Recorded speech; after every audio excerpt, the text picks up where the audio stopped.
What is good, y'all SGG family? It's your boy SmooveGotGame back with another episode of the Reds Rebuild, and today we're looking to try to wrap up the mission and complete the rebuild, man, and turn these Cincinnati Reds from one of the worst teams in the major leagues to the World Series champions. And today we have a chance not only to do that, but we also have a chance to do it in front of our home crowd, getting ready for Game 6. We are up 3-2 on the Los Angeles Angels, and we will be heading right back home to Cincinnati to go ahead and get this series underway. And we'll be looking to go after young prodigy rookie of the year Hunter Green, who's had a off and on postseason. We saw that his one bad start really came at the hands of being on the road, so that's why we moved things around in our pitching rotation to make sure that he was going to be able to pitch at home for the rest of the postseason, after we saw how badly he did on the road but how good he did at home. And today we'll be facing up against their ace, so if you guys are ready for that, leave a like, comment, and subscribe down below to show that love and support, man, for the series, and show me that you guys are really enjoying this one and ready for it to go ahead and get kicked off in MLB The Show 23. So today, like I said, we will be going off battle of, I guess you could say, aces. Hunter Green probably would end up being a future ace. You know, I could see it in about 2-3 seasons, him taking over, being a 90+ overall and really leading this pitching rotation as the number one. But for right now, we just got a battle of a young future ace, Hunter Green. 3 postseason starts, 1-1 record, a 1.7 ERA. But what really stands out to you the most when you look at Hunter Green's stats at any point: 28 strikeouts in 20 innings. He has a high strikeout per 9 at all times. He's always getting a bunch of strikeouts. Even in bad starts, he's striking batters out. So we'll see and keep a strikeout counter of how many he's able to get today, as the first batter he will face off against will be Trey Turner, who's going to take the first pitch he sees actually deep to center field and will be gloved in just before the warning track. Good job there by Jay Allen to go ahead and get that one down. Now another blooper testing Jay Allen's speed and stamina. Not going to get to that one. Base hit, as the first 2 pitches end up going basically to him and giving him a chance. They're going to steal off for second base. Not in time on the throwdown. And it's not just Hunter Green you got to worry about. Marsh has speed too. Trout has speed too if he's able to get on base, as he takes this curveball, bloops it into the outfield. Allen's going to go ahead and come in and grab it. Great shoestring grab there. Maybe not the most efficient route, as we go ahead and take a look back at this. Just takes a little bit of a side angle, then kind of straightens out. Probably could have took a more straight route to the ball. You see only 96% of that route efficiency, but was able to just barely get that one. If that had dropped in, that would have broke my heart. But we were able to go ahead and make that catch. And now it's 2 outs quickly, as this ball's going to go deep out to Doug Granger up against the wall, and we'll catch it just shy of it. So great inning there by Hunter Green. Might be looking like himself. For us, it's Lucas Giolito that we got to go ahead and get to. 4 starts, 0-2 record, 6.14 ERA. Not as many strikeouts as you can see from Hunter Green. But he's going to be tasked on top to stop our bats here today and give them a chance for a Game 7 where anything can happen. Jonathan India is going to look to not let that happen, as he takes this one in off the hands and bloops it to the opposite field for a leadoff base hit on the first pitch that he sees. And today we're going with our more confident lineup, our left-handed lineup, so we basically just switched it over to the right side too as well. So this was our more permanent lineup, as Rosario will be batting second and gets this one down past the outfielders. He took a bad angle to the ball, and he's going to go ahead and get his way around to the plate. Throw comes in, not in time, as he slides in ahead of it. Great play there, as we are able to go ahead and get the early lead, 1-0 lead off Lucas Giolito, and looking to try to extend it. Mike Moustakas takes this one deep into right field. Not going to get to the warning track, as it just kind of dies out, but throw will come in. Not in time, so a nice, easy sac fly. And all we need is Joey Gallo to put it in the air as well. 0-1. Chopper on the ground works too, as that will hit off the glove. He's going to go over and recover. No throw to first to risk no error. But just because of that, Joey Gallo gets an RBI base hit, something we haven't seen too often. And now we got Cesar Hernandez, somebody I'm even more comfortable with. With people still on base, still only 1 out. Now it'll be a base hit up the middle and get runners to first and second. And it's already looking delicious here in this first inning. Doug Granger looking to try to keep things going, and he will the worst way possible, as he goes in and takes that, I think it was a slider or curveball, right off the back spine. And he'll go ahead and take it over to first base. And next up we got Jay Allen, who hasn't been too clutch this postseason. I think every hit he's gotten has been a base hit. Well, in this instance, a base hit is a good hit, as that's going to come around. Cesar Hernandez is going to come to the plate. Throw will come in, not in time, as he slides in ahead of it. 77 speed was enough this time, as we are able to go ahead and extend this lead 4-0. Still only 1 out in this game. Jesus Aguilar is going to come up and do what he's done best. Either hit a home run or get it out. In this instance, it was get it out, pop up to the catcher. As we've almost batted completely around now. If Tyler Stevenson can find some way to get on base here, we would have successfully hit around, and Jonathan Indy will come back up in the first. We're up 4-0, 2 outs, runners still at first and second. Lucas Whitling throws that slider basically right down the middle. That's going to get down into the gap. We got a lot of speed over there coming from first base with Jay Allen, so he's going to try to test it. Throw will come into the cutoff man to the plate. Not in time. Sliding in ahead of the tag once again. It's Jay Allen. Just like that, Tyler Stevenson finally coming through in the clutch, and we get to come back to the top of the order and do it all over again. Jonathan India starting it off just how he started the game off. A blue hit off the inside hands into the outfield. And we'll put runners at the corners with 2 outs. Can we go exactly how it went last time? Amal Rosario, a double would be great here as they bring in Reed Detmers to try to settle things down. And he will do just that as Zach Chopper will go over to third to second. And that'll end the inning, but not before the Cincinnati Reds explode for 6 runs off 7 hits in that first inning, and it's already not looking too good for Los Angeles. Now, we've seen them come back from quite a bit of deficits, not only in this series, but with the Mariners. So we'll have to see if they can do it again as we'll go ahead and get things started off with an early strikeout, and then Jose Ramirez will watch the full count pitch at the ankles. Mitch Hanger, 1-2. Swings and misses at the slider. He'll go ahead and go sit down. So 2 quick outs there as now we got Harry Ford on the on-deck circle. Ready to go ahead and come to the plate as Jeff McNeil walks. Strikeout, walk, strikeout, walk. Does the pattern continue here with a 2-2 as he swings and misses on the outside? It will. And that'll be the 3rd out of the inning. We'll stay with Hunter Green. 40 pitches in already, so the pitch count is pretty high. That's the only downside about getting a lot of strikeouts. That pitch count will run up on you sometimes if you're not getting those 3-pitch strikeouts. So there will be a runner at first base here. Brandon Marsh is going to come up as they're at the top of their lineup. 0-1. He's going to take it, throw, go down to second base. You knew that was way too easy for Trey Turner. I think he was there before the ball even reached. As it'll now be 0-2 though, since he took that pitch, and that's no problem for him. He's going to line this one into the gap. Jay Allen's going to have to rush to get this one to maybe make it not be a triple as it'll hit up against the wall. And Marsh, with his speed, will be able to easily get into second base to get their first run of the game. And we're looking to hopefully have Hunter Green be okay here, but just in case things get out of hand, I go to my bullpen. I'm getting up Elijah Hernandez, who hasn't come into pitch in a while. So I'm letting him do the long relief stuff since we let Luis Castillo get it yesterday. And that'll be a base hit on a 2-0 count up the middle. Marsh has enough speed to go ahead and come around. No move up there from Mike Trout, as it's now a 4-run lead. And closing possibly. There's still no outs in this inning. Jared Walsh, 1-2. Pops this one up. Tyler Stevenson's going to go ahead and track underneath it. Glove it for the nice easy out there. Now Anthony Rendon up next. Top of the third. 3-2 count here. Swings and misses at that 4-seam heat. That is the one good thing about Hunter Green. Since you know he can touch triple digits, you're not afraid to throw that 4-seamer anywhere. And somehow we still managed to not find the plate. As we go ahead and walk Jose Ramirez, I go ahead and get a mound visit as he was struggling to find the strike zone really this entire inning, but especially in that at bat. I think the only 2 strikeouts came from him reaching for him. So I had to call a mound visit, see if it would calm him down. And the first thing he does when he comes out of it, grounder over to India, ends the 3rd inning. We're able to get out of this cleanly. But I don't know how much longer Hunter Green is going to be able to go. Angels bats looking like they might be awake a little bit, so now we need to wake ours back up. Base hit up the middle, possibly throw off balance. Got him at first base. Just, if that was 2 more centimeters to the left, he probably makes it onto base. But that'll be a ground out, and then following up with that, chopped off the glove. Underhand toss to the pitcher will get Jay Allen at first base as well. And now it's up to Jesus Aguilar with 2 outs to try to make something shake here. Reed Detmers, 1-2. Gets him with the screw curve. That thing looked absolutely nasty as he swings and misses and have to take it back to the dugout. And we'll be back up to Hunter Green to go in and silence these bats back down, put them back into quiet mode.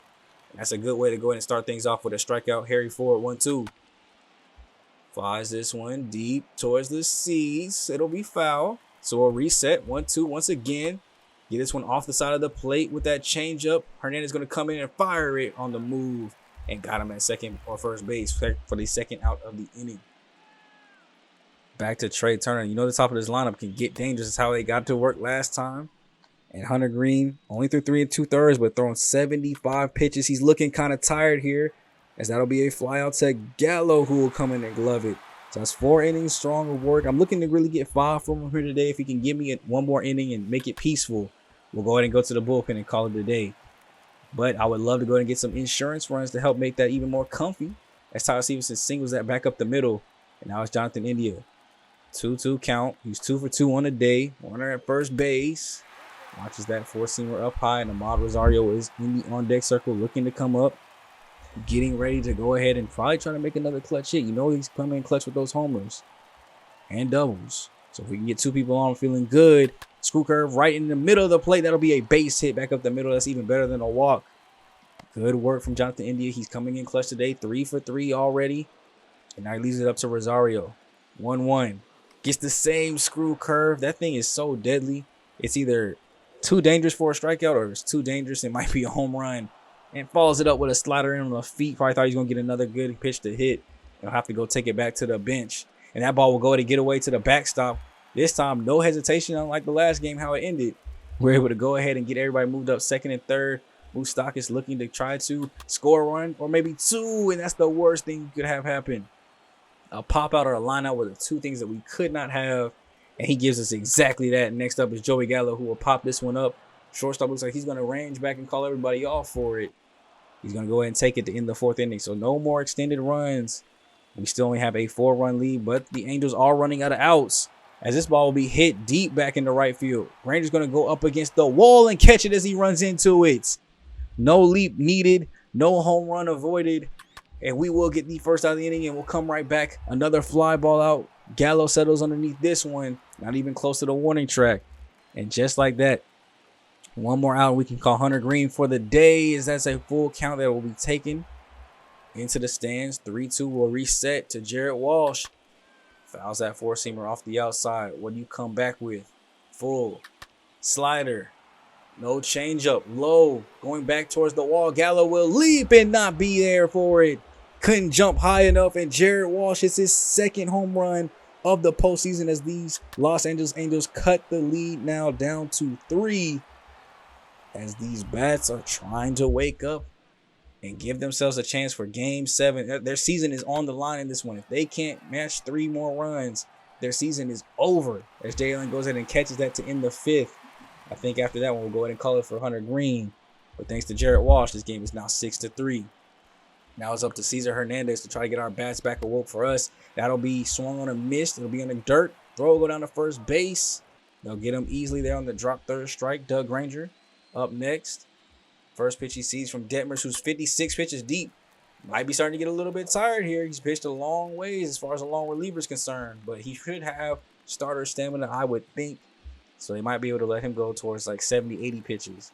Despite the base hit given up there, Jay Allen. 1 out. Chance to maybe move him up or keep this inning going. That'll be a fly ball. Center fielder ranges in about 2 steps forward. No movement there from Hernandez. And that was a great first pitch from Detmers. Keeping the pitch count as low as possible. Jesus Aguilar 0-2. He'll take this four-seamer off the side of the plate, and it will get down. That's going to get down for a base hit. Granger will move over to third base.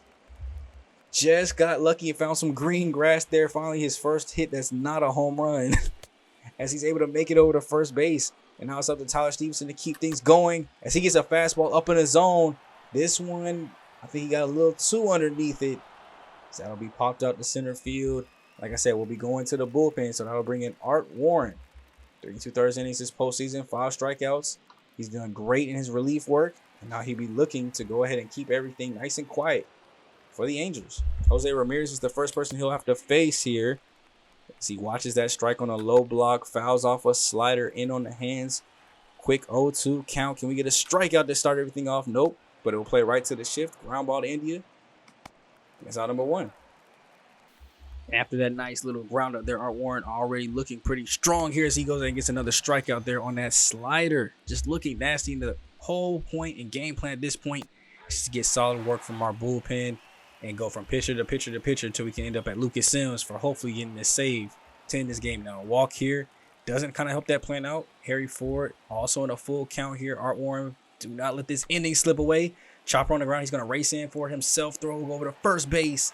Just barely in time to go ahead and end the 6th inning there with still nothing going on. We'll go ahead and switch out pitchers. He was looking kind of, iffy there to end that inning. Why not go ahead and bring somebody else new? At this point, we can empty out the bullpen if we want to. So TJ Atone will come in.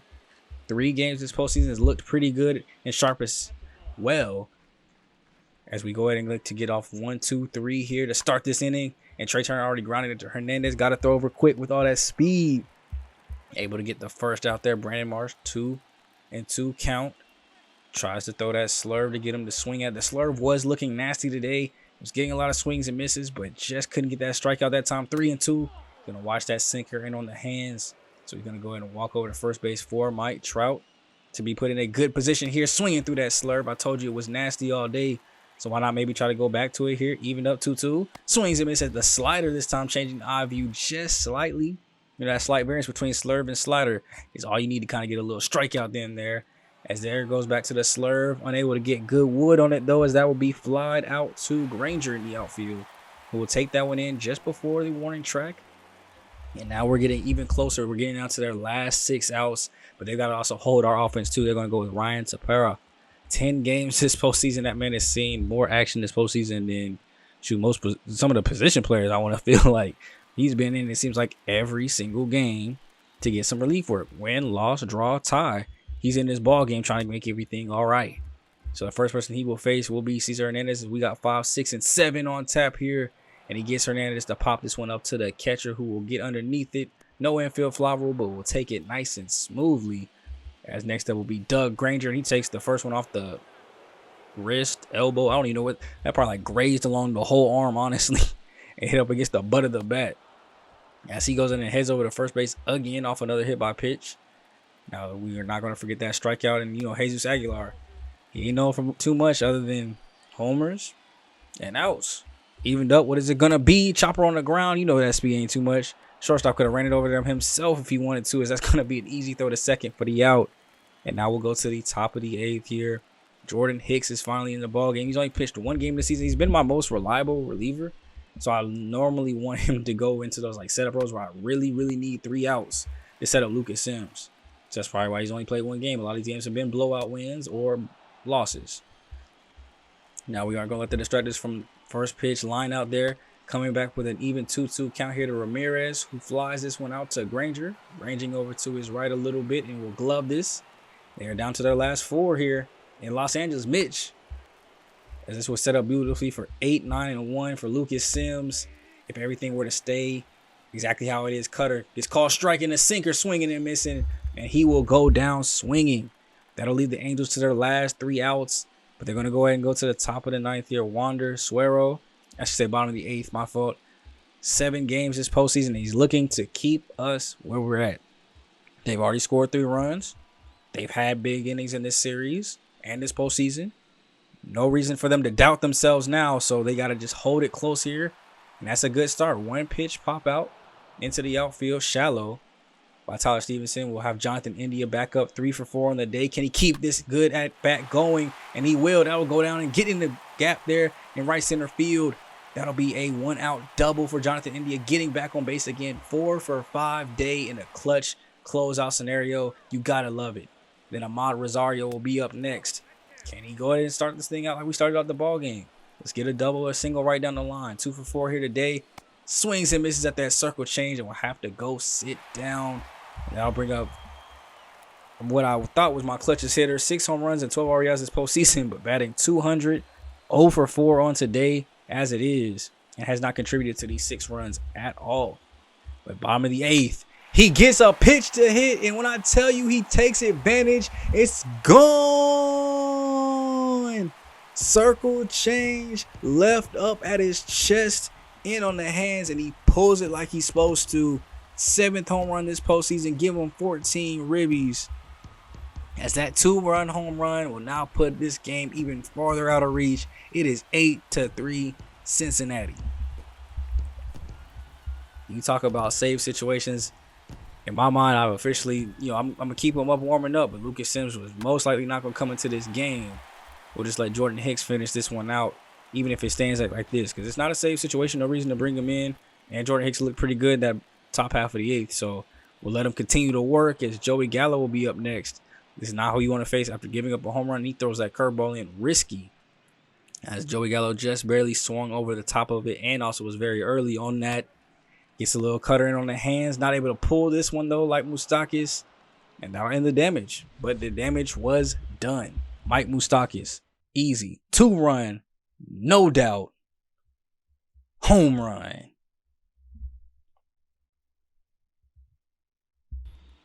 And it'll be up to 8-9-1.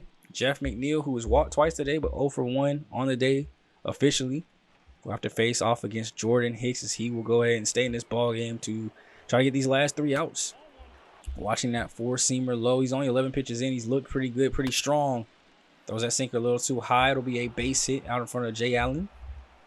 It's all good. We're still in double play territory. He's got that sinker, which is a great double play ball. Harry Ford up next, 0-1. He will take this cutter in on the hands, bloop this one just barely in front of Gallo. We'll have to throw that one in. He runs at first and second, though. Kind of getting nervous here a little bit. But next up is Trey Turner, and he lines this one in the center field. And now you start to wonder and think that this game could get out of hand as that throw to the plate will be up the line. Dived by Stevenson, not in time. And the game is now 4-8. He has not recorded an out yet, so we had Seth Lugo up warming up just in case something like this happened. So Lugo will come into this game to try to shut things out. He was clutch all season, clutch this postseason. Like I said, if his windup wasn't so long, he probably would have got more innings in the games that we actually watched and went through this season. But here today, we need him to come in clutch, runs at first and second, so don't have to worry about that long windup. And Brandon Marsh already swinging through 2, is down 0-2. Not going to get the call on that 4-seamer. Probably a good one there, but thought we might have been able to slide that one in with the home cooking too. Strike count there. He swings through the 2-seamer off the plate. That'll be out number 1 down to the final 2. But now you got Mike Trout up. You got to remember that tying run is still technically in the hole. Or should I say, actually, is in the on-deck circle now. As that base hit will go into the outfield, hit off the first base bag. Rangers going to come in, firing. Go to the cutoff man, but everybody's able to move up as he kind of count that in slowly. So that's an RBI double. Now the tying run is at the plate. It's looking very, very dangerous as that chopper will get over to Hernandez. He'll be able to throw it to first, but that's all he'll be able to do. As another run will come around, tying run will still be at the plate. We go ahead and bring in Lucas Sims. We only let him do that extra batter because we needed Sims to get just a little bit warmer. He was still kind of cold. Now he's good. He's feeling good. 3 2/3 innings, 8 strikeouts. Has closed out every save opportunity he's been put in this postseason. And we're looking for one more from him. Facing Anthony Rendon with a 3-0 count as the first 3 get away from him. Maybe he's not quite warm yet, as that is a 4-pitch walk. But does set up a chance to get out at either first or second base. It'll be Jose Ramirez. He's down 2-1-2 as well. 2 check swings, getting called for strikes. And they're down to their final strike here in Cincinnati. Can the Angels keep the rally going? 2-2. Chopped up the middle, base hit. Jay Allen's going to have to come in and cut that off. No extension to third base, but now the winning run or go-ahead run is at first. Tying run is at second. And they can really blow this one open if it's up to Mitch. 0 for 4 in the day, but this will be a great time for your first hit as he will check his swing there. And they're going to call him around. Just went too far. 0-2 is the last strike of the postseason. He swings and misses. Lucas Sims has done it. He's completed the series goal. Your Cincinnati Reds are World Series champions. I've done it. I've completed the mission. I took one of the worst teams this season in the MLB, turned them around to World Series champions, and it took me 3 seasons. Shout out to all the free agency additions that made this possible. Joey Gallo, Rafael Devers, even though he didn't play, Cesar Hernandez, Luis Severino. Shout out to all the players already on the team that made this happen. Tyler Stevenson, Jonathan India, Lucas Sims, Tyler Mahaley. Shout out to the rookies, Hunter Green, Jay Allen, guys that were already on there that I didn't draft, but shout out to the ones I did draft. Doug Granger. It was a combination of the free agency moves that I picked up, the draft picks that we got, the young talent already on the team that we were able to develop, and we were able to turn this team around and win a World Series championship.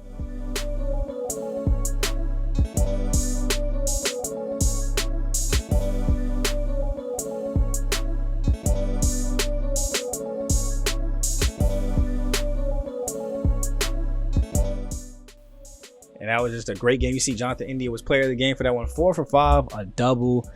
He had just an amazing game at the top of this order here today. You know, I couldn't have asked for anything better from him. Leading off that lineup, everybody at least got a hit today. Nobody went over. Had a couple multi-hit games other than India though. But it was really that first inning. I mean, that really did it. You know, 6 runs early. That 2-run home run actually turned out to be very, very, very clutch from Moustakas that we got that. Because without it, we would be going to the bottom of the 9th right now, down 1. Great start from Hunter Green, gave me exactly what I thought I could expect. Probably 300 runs, 5 innings. The offense woke up today. Great job from the bullpen. And we had a little hiccup there with Hicks and Lugo. They're in the top of the ninth, couldn't shut it down. But I'm so proud of what the bullpen was able to do. Big innings there from Hunter Green, Warren, Atone, Hicks, Lugo. Just look at that list of names right there. Like, that list of names alone shows the mixture of this team. Guys that we developed, guys that were already on the team at the roster, and some free agency pickups in Lugo and Jordan Hicks. It took everybody working together to go get this championship for us. And I cannot believe I was able to do it. Honestly, I really thought it would take longer than this, but I'm glad we were able to do it in time for MLB The Show 23. So that way we could hop on a new game with a new team. And as you can see, the playoff journey, man. I mean, 1, 2, 3. We only lost 3 games this postseason. What's that? 11-3. So 3, 4, and 4.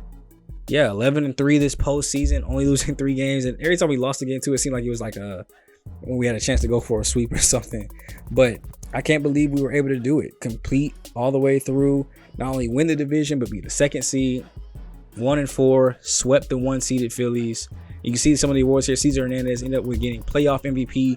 Jonathan India getting World Series MVP, batting .429, a home run, 3 RBIs in that World Series. And a lot of times we talked about how unlucky he was getting. And it seemed like a lot. He honestly could have hit way better than that. I think almost every out he had was a hard hit ball right to somebody's glove. Rarely struck out, rarely hit a chopper on the ground. See, postseason MVP was Hernandez, but how close it was. Amal Rosario probably could have won it had he had a good game that last game. Just fell short at 390. And you see Mike Trout won it for the American League side. Probably would have won World Series MVP for him too, the way he was playing. And we managed to knock Trey Turner down under 300. So final postseason stats: India batted .377, 1 home run, 7 RBIs, 391, 4 and 10 for Rosario, 7 home runs and 14 for Moustakas. I can't believe Gallo only had 2. Cesar Hernandez dropped me 4. Granger hit over 300. Jay Allen did Jay Allen things. Aguilar did Aguilar things. And Stevenson, he underperformed. If he was hitting his typical 300 stuff, that I think we probably sweep every single series. Pitching wise, Ladado and Hernandez were kind of goose eggs, but we were kind of afraid of that to happen anyway. Severino had a great postseason. Just slipped up in that 1 start. Hunter Green, you say the same, great postseason, slipped up in 1 start. Tyler Mahaley had a great 3 starts. Luis Castillo did great in long relief work. The bullpen, Gratterall, who we picked up in free agency. Lugo, picked up in free agency. We ain't gonna talk about you. You probably getting released.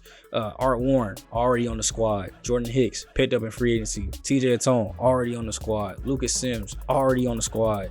Like, this team had decent talent. They just needed a couple more band-aid pieces to fix everything up. You can see my contract is over, but because we won the World Series, they're offering me another one. But so are the Astros, Rangers, and Dodgers.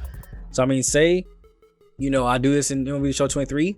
There's an opportunity that we can change teams if I'm able to do it just as fast in 3 years and my contract comes up, or maybe I don't hit the goal and I actually get fired. That's probably going to be the interesting part about the next year, to see if we can do that. Now, obviously here, if I was continuing the series, I probably might, entertain the idea, let you guys pick down below what I should do. But, right now, obviously I'm just going to accept the Reds offer. I wish it showed how much money.